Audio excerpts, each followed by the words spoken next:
Hello friends, it's Tanya here to do another crafty video for Trinity Stamps. This time I'm going to make a merry box of Christmas. It's Christmas Eve and I know you're probably all done with your Christmas card making for this year, but this is a special treat on Christmas Eve. I am using the all spruced up stamp set and coordinating dies on this part of the card. And I'm taking the outline spruce background that fits on a slimline card, and I'm going to use it in a slightly different way. We're making a slimline sized box card using the wide box card die set, and I'm using the Evergreen Bough and Rustic Wilderness Distress Oxide inks on some layering weight craft cardstock. And because it has a sticky quality, the ink is perfect to add some sparkly embossing powder. I just love how this brings the entire image to life, and it has so much shine that we're going to take the extra that stuck to the paper despite using an embossing bag. I am using the coordinating die. We're not going to use the image as a full die cut. I am going to trim this apart, and I actually made 4 copies of this. I did it 4 times because we're going to need that many pieces to create this box card, the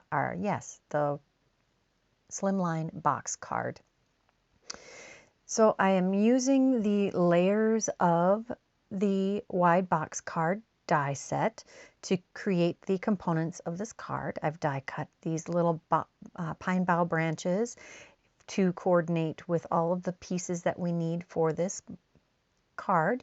And the main box, you need 2 pieces.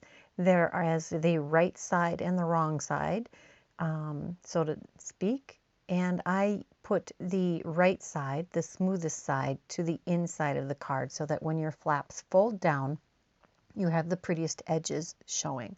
And honestly, it does not change how you see this card on the outside. You don't think, oh, this is an ugly inside-out box card. It doesn't look bad. However, it makes the folded down, open presentation that much more beautiful. Now, I could have done this a little differently if I had taken and put the pieces that will fold down. So there's 2 sections. You have the section where you put the full large rectangle on the back, and that one won't fold. And I have that one on the right hand side. I prefer to do it the other way with that part on the left hand side when you're assembling, because then you don't have to do this funky little step where I am trying to get that flap to coordinate or to cooperate with me as I'm trying to get the edges together. It's nicer when you can fold in 2 sections to the middle and have those pieces join, but this works. I take a bone folder here quick and strengthen those creases just to make those flaps lay down nicely, and there you go. That is the basic construction of the box. Well, I guess a little more than basic because we've added decorative elements to all of the panels, and now I'm going to kick it up even more. I'm taking some of those pieces of the boughs and I'm adding those to those little shelf elements. And if you want to see how many pieces you need, if you wanted to replicate this product or this project, or create something similar with different images but want to know how many pieces you need for all of the different sections, then you could go back to the part where I show you all of the different pieces I used and count those. You can pause it and be able to count what you need.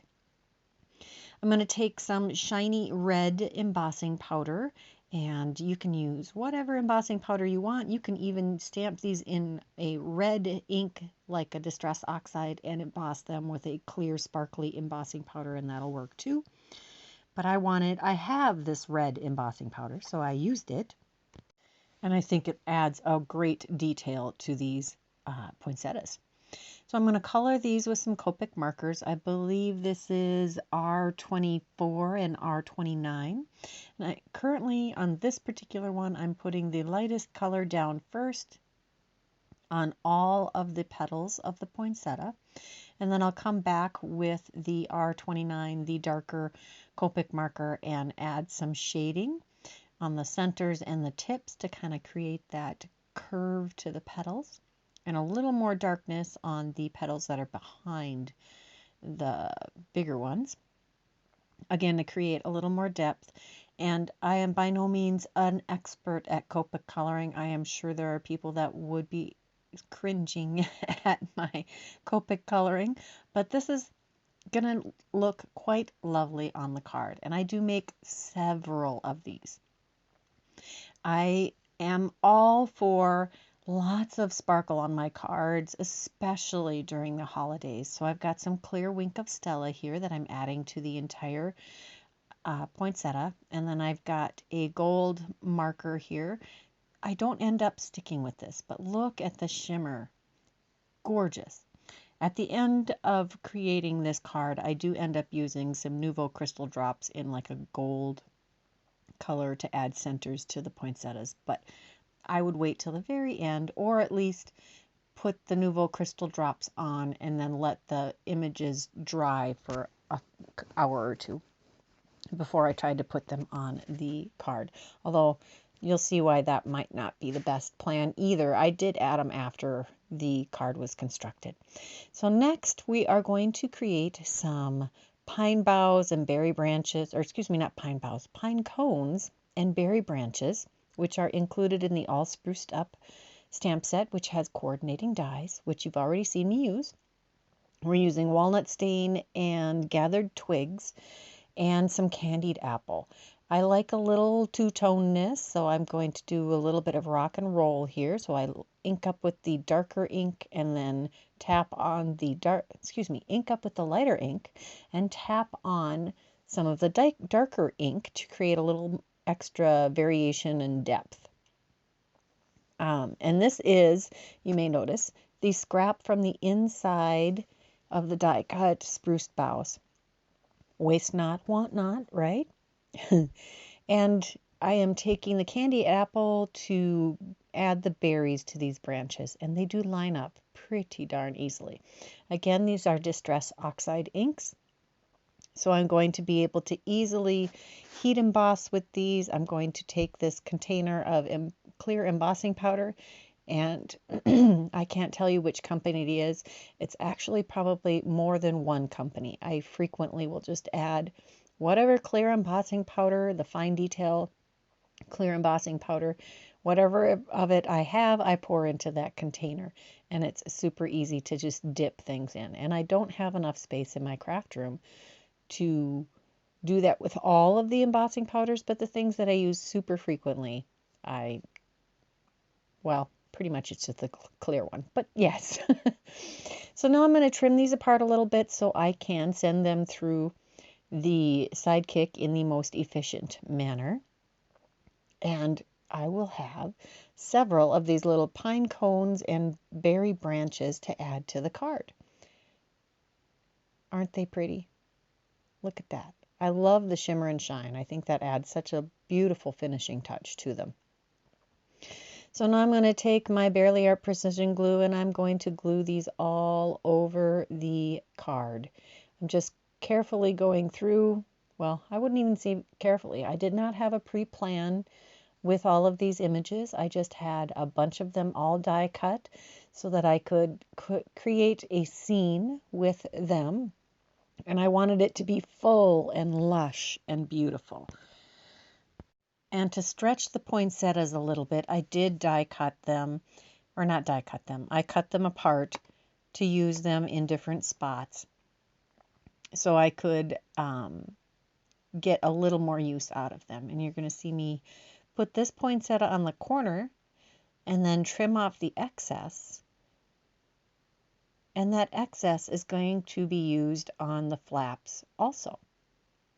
Just going to use the edge of the flap as my guide to trim that off with my scissors here. And then I'll take the biggest of those and I'm going to put it on the corner of the flap here on the other side to create some balance. I'm even going to put a poinsettia on the back. But first we're going to add some of these berries, and I just start sticking them in. I like odd numbers on my panels. It does create a better balance. And the pine cones, now I know it's kind of funny to think about pine cones as leaves, but that's kind of what I did here behind the poinsettia. They don't exist on the same plant, but I don't care. I think they look lovely together here on this particular project. I'm going to stick a little more berries on this second shelf. I have put as many as 3 shelves in one of these box cards, but this was plenty, especially when you adhere things to the front edge. You don't really need a 3rd shelf because you use that one as a 3rd shelf, so to speak. And I call them shelves because you pile things on them. I don't know what else you would call them. Maybe, I don't know. I don't know. Let me know what you call them. Maybe you have a better name for them than I do. Leave a comment in the box below. I love to hear from you guys. And then I'm using berries and pine cones together. Again, using one of them as kind of the leaf to the flower, sort of. This one, the pine cone is the flower and the berries are the leaves. We're just going to keep adding until it looks the way I want it to look. This did take me a few days because I didn't have all of the supplies I wanted when I started this. I had to wait for them to come in the mail. It did come to me, the sort of vision of what I wanted to do came to me, and I had to get started on it. This is one of the things I was waiting to come in the mail. This is the Scripty Christmas die set, and it comes with the words and then an outline to go behind them. And I'm using some shiny holographic paper from another company, and I am die cutting the words, and these are really fine detail words. Poking tool is very helpful. Sometimes you can smack the dies against your table to get them to come loose, but that didn't work this time. Of course, I was probably not whacking them as hard as I usually do against the edge of my table. So I'm just using a pokey tool to get those out, and I will make sure I save that little dot for the eye.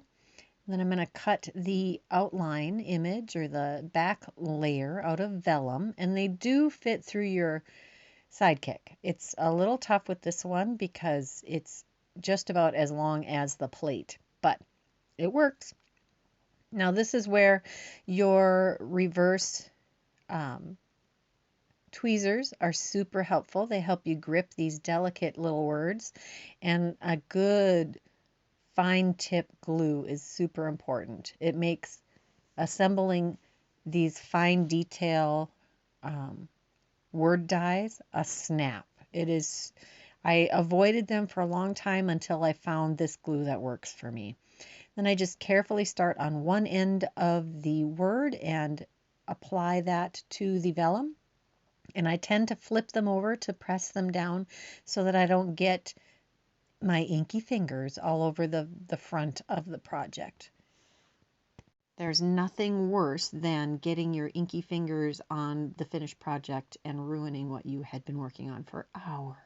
Or, well, hopefully you're not spending as many hours as I am. I really enjoy all the fine details, and the whole point of this is relaxation for me. And there is that little tittle. Just going to push that down with the end of my embellishment wand, which is another very important thing to have when you are working with tiny little details.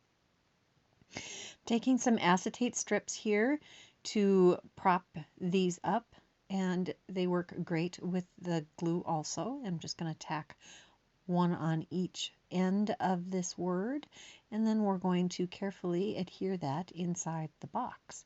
Add some more adhesive to the ends of the little sticks. And the first time I adhere this in here, I did not make sure that it was below the top edge of the box. If you put it too high, it won't fit in the envelope, and the envelope builder die for Slimline cards from Trinity Stamps actually works perfectly with this box card die set. Going to do the same with Christmas, and we're going to put that on the closer shelf and make sure that everything fits in. Again, this time I'm going to put, oh no, I did on the last one too, put the adhesive on the front side of those spikes.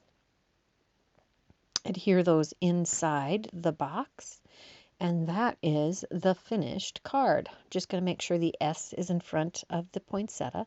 And since those are vellum outlines, they actually don't completely hide the images behind them. Makes it a very seamless blend. I hope you enjoyed this card construction and that you're having a wonderful Christmas Eve. And I thank you for coming to spend some time with us today. Be sure to check the description box below for any of the supplies that I used in this video, and check out the links to some other fun videos that you might enjoy. Until next time, be happy, healthy, and safe. Bye-bye now.